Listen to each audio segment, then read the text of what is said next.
নির্বাচনের আগে দেওয়া প্রতিশ্রুতি কি শুধুই কথা?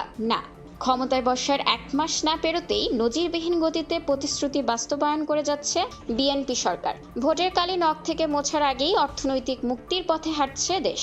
ফ্যামিলি কার্ডের পর এবার শুরু হলো ধর্মীয় গুরুদের ভাতা ও দেশব্যাপী খাল খনন কর্মসূচি।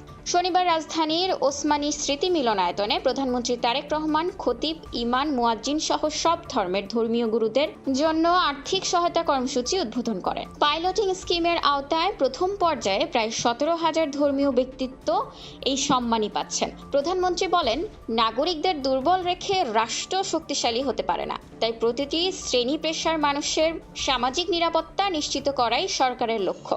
শুধু ভাতাই নয়, উৎপাদনমুখী অর্থনীতিতে নজর দিচ্ছে সরকার। আগামী 16ই মার্চ দিনাজপুর থেকে শুরু হচ্ছে দেশব্যাপী 20,000 কিলোমিটার নদ নদী ও খাল খনন কর্মসূচি। 54টি জেলায় একযোগে এই কাজের উদ্বোধন করা হবে। পাশাপাশি কৃষকদের ভাগ্য বদলাতে আগামী 1 বৈশাখ থেকে চালু হতে যাচ্ছে বহুল প্রতীক্ষিত কৃষক কার্ড। 3 বছরের বেশি সময় ধরে চলা উচ্চ মুদ্রাস্ফীতির কবলে থাকা সাধারণ মানুষের জন্য মাসে 2,050 টাকার ফ্যামিলি কার্ড কিছুটা স্বস্তি আনবে বলে মনে করছেন বিশ্লেষকরা। তবে বিপুল অর্থের সংস্থান এবং প্রকৃত উপকারভোগীদের চিহ্নিত করা সরকারের জন্য বড় চ্যালেঞ্জ।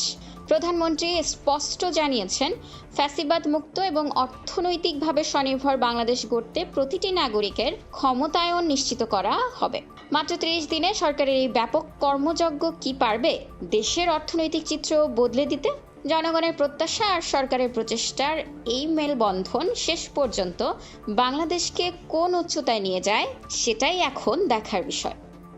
খোলা কাগজ, ঢাকা।